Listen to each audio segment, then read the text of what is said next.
Olá artistas, meu nome é João Pedro e hoje eu vou fazer uma fanart inspirada nos mangás de Junjito, ao mesmo tempo em que eu testo os lápis de cor Super Soft num papel branco e depois em um papel preto.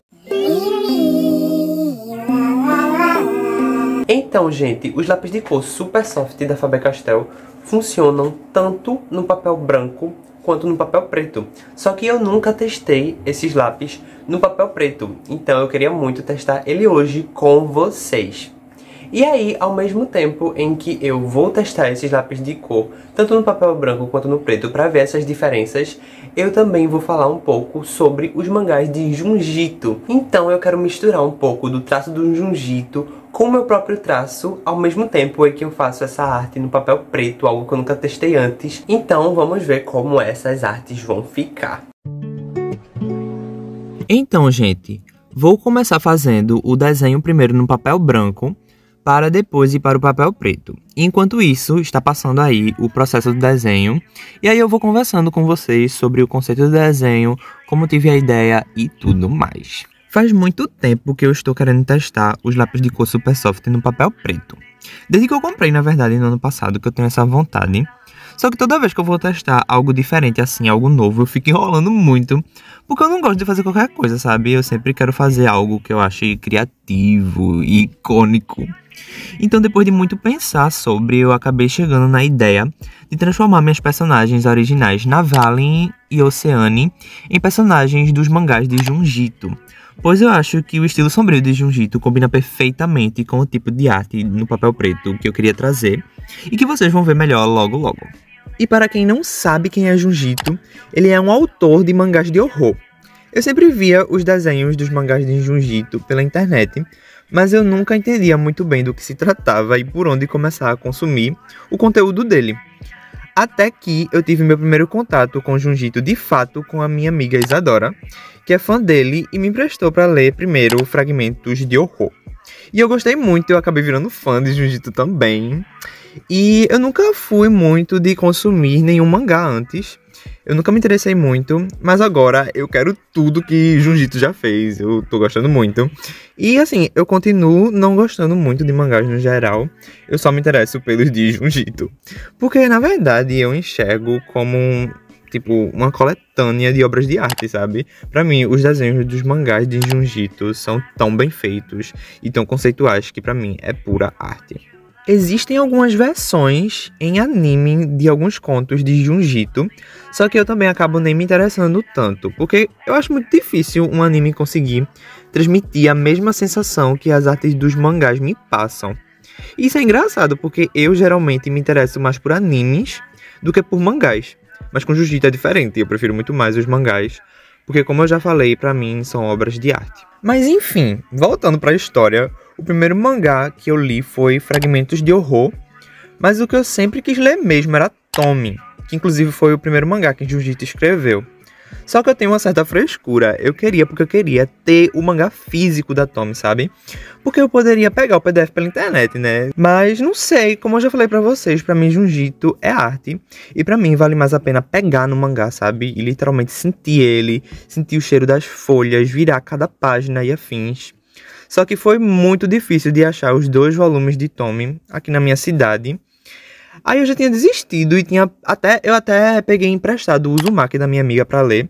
Porque aí, eu já tinha desistido de Tommy e aí só disse, me empresta aí, então vou ler o Uzumaki mesmo, depois eu vejo o que eu faço, depois eu pego o Tommy.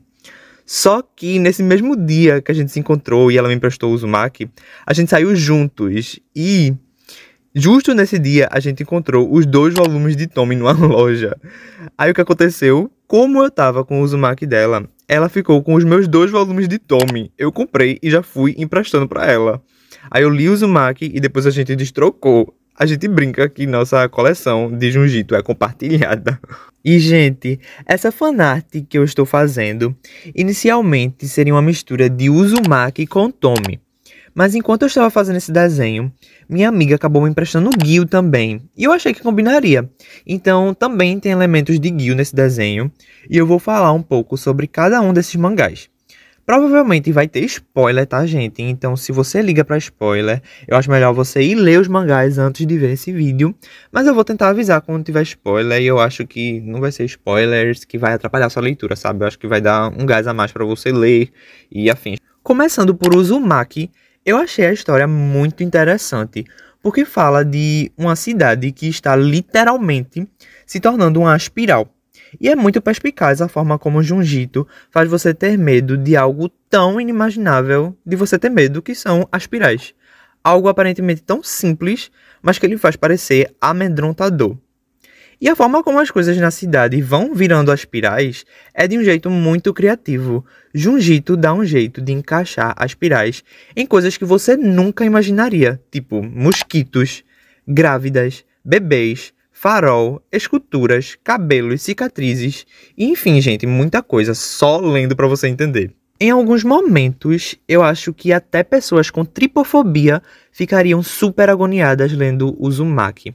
Para quem não sabe, tripofobia é o nome proposto para a fobia de padrões irregulares ou de agrupamento de pequenos buracos ou saliências. E como o Uzumaki tem várias cenas sobre as espirais pequenininhas, juntinhas assim, sabe? Eu acho que pessoas tripofóbicas ficariam agoniadíssimas. Inclusive, eu acho que poucas obras exploram esse tipo de fobia. Ou pelo menos eu não conheço muitas. Eu acho que eu só vi esse medo sendo abordado em American Horror Story, se eu não me engano, na temporada 7. E agora em Uzumaki, que nem é a intenção do mangá explorar esse medo, mas eu acho que pode ser considerado sim. Agora eu vou falar spoilers pesadíssimos sobre o final de Uzumaki. Então se liga aí, porque eu vou falar coisas do final do mangá. Porque, gente, você vai lendo Uzumaki e vai vendo o caos acontecendo e se pergunta como as coisas poderiam acabar bem. E realmente, elas não acabam. A história acaba com os dois protagonistas, Kiri e Soichi, enrolados em meio a esculturas gigantes em formato de espirais. E esse final me faz ter várias reflexões. Me faz pensar se eles não poderiam ter se salvado, sabe? E sim, eles poderiam ter se salvado. Porque em momentos antes, eles estavam presos em uma floresta, em que o tempo passava mais devagar. Eles ficavam girando e não saiam dessa floresta. E o tempo lá passava mais devagar. Então, era só eles esperarem mais um tempinho nessa floresta. E a cidade viraria a espiral sem afetar eles, já que o tempo nessa floresta passava mais devagar. Depois disso, eles sairiam da floresta e fugiriam da cidade depois que essa maldição da espiral tivesse acabado. Mas não, isso não aconteceu. Por quê? Porque a personagem Kiri estava sendo movida somente pelo amor. Ela só queria ver as pessoas que ela ama bem. E depois que ela viu que todos que ela ama já tinham se tornado uma espiral e já tinha sido derrotado por essa maldição, ela simplesmente resolveu virar a espiral também, se enrolando com o Soichi. E esse negócio dela e o Soichi se enrolar no final do mangá é algo muito engraçado, porque sabe qual outro ser vivo se enrola desse jeito? As lesmas. E sabe para que elas fazem isso? Para acasalar. Então, basicamente, a Kiri e o Soichi morreram fazendo o quê? Isso mesmo que você pensou. Outra coisa que me faz refletir sobre o Uzumaki é que na própria vida real a gente tem a proporção áurea, aplicada em várias coisas. E ela tem o formato exatamente de uma espiral. E a gente tem a proporção áurea até mesmo na natureza. E por isso muita gente faz teorias que remete isso a algo relacionado a Deus, sabe? As coisas que têm proporção áurea até na natureza. Então é interessante como as coisas vão se tornando espirais em Uzumaki, porque realmente parece algo divino, sabe? No mangá parece que é algo que tá acontecendo assim por causa de algo divino. Tanto é que no final são as espirais gigantes que estavam causando todo aquele caos e as espirais queriam que todo mundo virasse a espiral pra ficar lá vendo elas e admirando elas. Então eu não sei, eu acabei lembrando dessa teoria envolvendo proporção áurea. E nesse desenho eu transformei a minha Osi Navalien na personagem que tem uma cicatriz que está se tornando uma espiral e atraindo os meninos. Tá passando a imagem dessa personagem, que eu não lembro agora o nome dela, e ela é bem icônica. Quando eu penso em Uzumaki, eu lembro logo dessa personagem e dessa cena em específico. Essa cena tem em vários cantos da internet, e eu acho que essa personagem combina bastante com a Navalien, já que em uma parte do capítulo ela chega a engolir um menino em sua forma de espiral, E para quem não sabe, a Navalny também tem o poder de abduzir de uma forma bem parecida como essa menina fez. Então eu acho que tem tudo a ver. Inclusive, se você não conhece meus personagens, eu vou deixar uma playlist nos cards e na descrição com todos os vídeos falando sobre eles, e aí dá pra você entender melhor. Agora falando sobre Tommy, esse era o mangá de Junjito que eu mais estava ansioso para ler, como eu já falei para vocês, né, antes.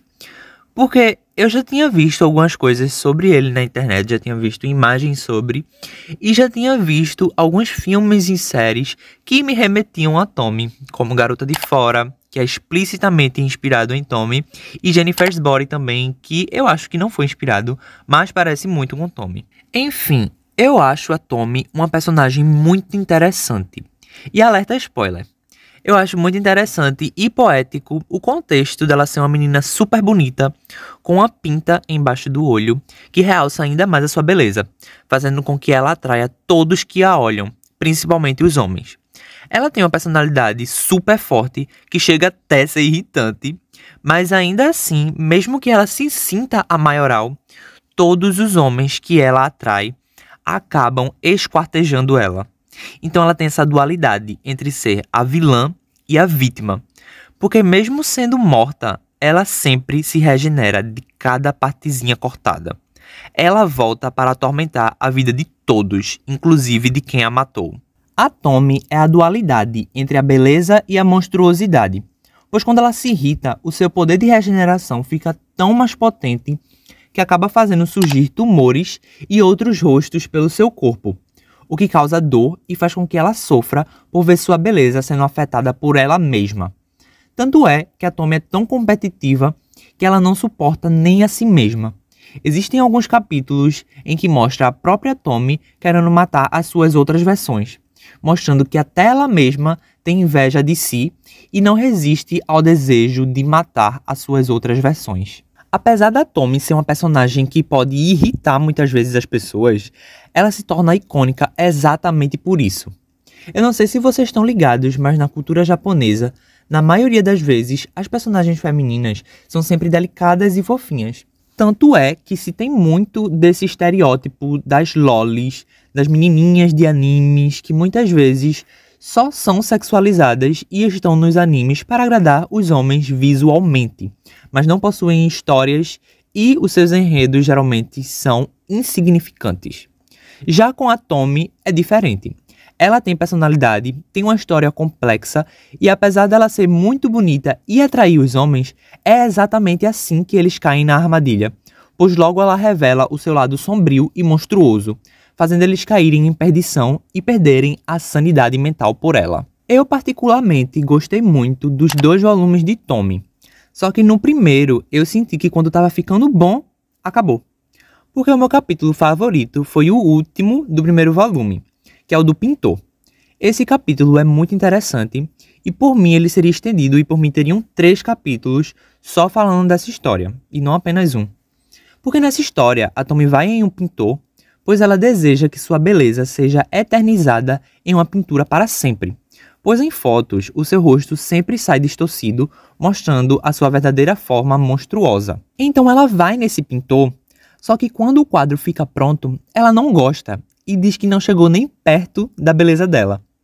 Só que aí ela conhece um escultor, e ele consegue fazer esculturas que contemplam a beleza dela. Só que, como todos os outros homens, ele enlouquece e quebra todas as esculturas. E quando ele está prestes a matar ela, o pintor chega e a salva. Daí o pintor tenta pintar a Tommy mais uma vez e se dedica a isso, mas ele se dedica tanto que acaba pintando a verdadeira face dela, a parte monstruosa, que é exatamente a parte que a Tommy não gosta de ser representada. A Tommy debocha da pintura do cara e ele acaba esquartejando ela e perdendo a sua sanidade mental. Só que pra mim essa história é tão interessante que poderia ter tido mais ênfase. Até porque eu desenho, então pinturas e esculturas tem tudo a ver, né? E foi um tópico que eu gostei muito de ver sendo abordado em Tommy. Só que principalmente a parte do escultor, eu acho que deveria ter um capítulo mais elaborado falando sobre. Porque dizem que o escultor conseguiu esculpir a Tommy. Só que também falam que o escultor não era tão bom nisso. Então, eles não dizem como é que ele conseguiu fazer isso tão fácil. como ele conseguiu esculpir a Tommy de um jeito assim tão rapidinho, sabe? Então, pra mim, na fanfic que eu criei, ele na verdade cortou os pedaços da Tommy, e quando esses pedaços se regeneravam, ele transformava em esculturas, cobrindo o corpo dela com o material usado para esculpir.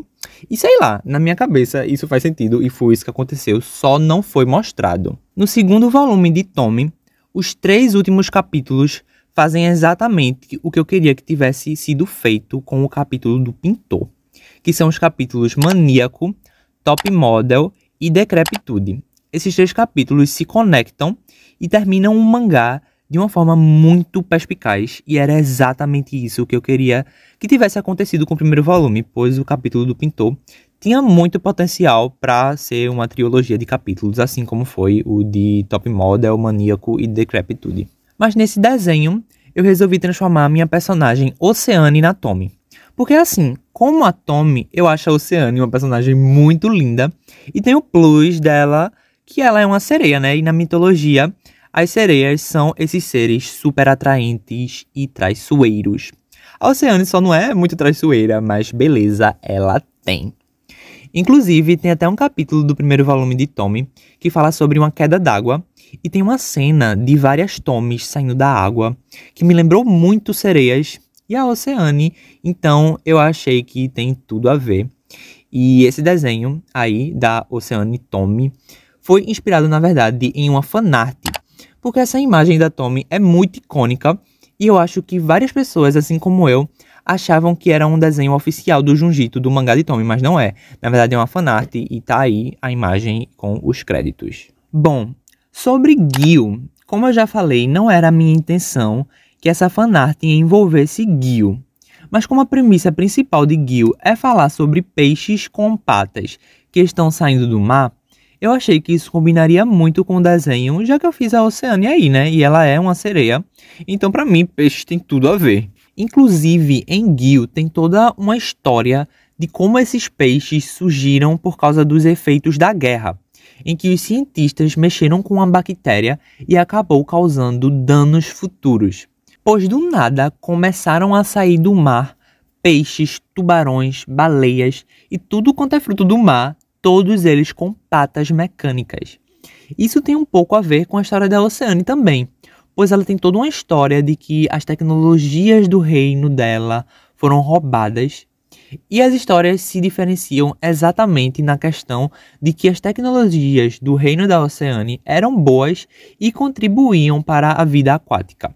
Já as de Gil literalmente destruiu tanto a vida aquática quanto a vida terrestre.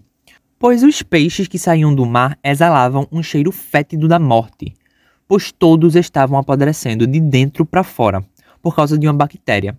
E essa bactéria, com o tempo, começou a infectar humanos também. E mais uma vez, Junjito escreve sobre medos e fobias de uma forma que eu nunca imaginaria. Porque em Gil, a personagem principal tem um nariz muito sensível. E querendo ou não, esse cheiro é algo que amedronta muito ela. Então, medo de odores ruins é definitivamente algo que eu nunca vi ser abordado antes. Além de que é uma bactéria que causa esse mau odor. Então eu acho que também pode ser relacionada à germofobia, que é a constante preocupação em ser infectado por algum germe. E em Gil tem várias cenas que causam muito agonia e nojo. Existem até pessoas que dizem ter a sensação de que Gil exala um cheiro fétido das suas páginas, de tanto que tem cenas agoniantes desse tipo, sabe? Então eu acho que pode ter a ver também com germofobia. E além de tudo isso, para pessoas que têm medo do mar, deve ser apavorante, porque no caso de Gil, os próprios peixes é que criam patas e saem do mar, então é como se o seu próprio medo te perseguisse. E nesse desenho eu coloquei os peixinhos, né, juntinho da Oceane ali, para fazer essa referência aos peixes de Gil. Então foi esses os elementos de Gil que eu coloquei nesse meu desenho. E a configuração como cada história desses mangás é contada é bem diferente. Pois em Uzumaki, os capítulos iniciam contando várias histórias distintas, mas à medida que você vai avançando no mangá, essas histórias vão se cruzando, o que eu achei muito interessante. Já em Tommy é alternado. Entre vários contos separados, alguns se estendem para mais de um capítulo, mas esses contos não se interligam muito bem entre si.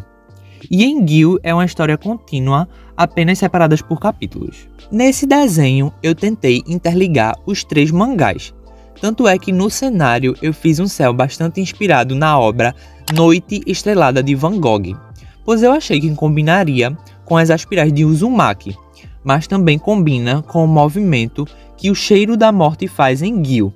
E muitas vezes esse cheiro da morte assume uma forma humana, que me lembra muito a forma monstruosa da Tomie.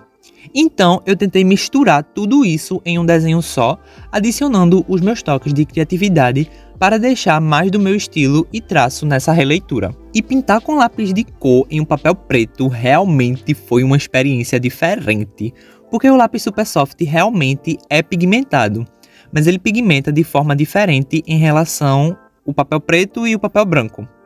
Então eu tive que me atentar a essas diferenças.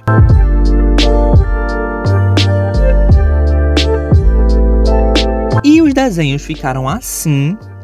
Tá passando aí a comparação dele no papel branco e dele no papel preto. Como deu para perceber, não foi minha intenção fazer muito parecido, pois eu queria fazer uma versão dark mesmo na versão do papel preto.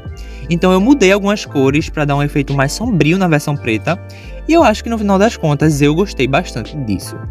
Espero que vocês tenham gostado também. Me digam nos comentários o que vocês acharam e qual foi a sua versão favorita dos desenhos. Não se esqueçam de curtir, se inscrever no canal e me seguir nas minhas redes sociais, principalmente meu Instagram, Joperdo, que é onde eu sou mais ativo e sempre posto desenhos lá, que não necessariamente posto aqui. É isto, beijo de luz e vazei!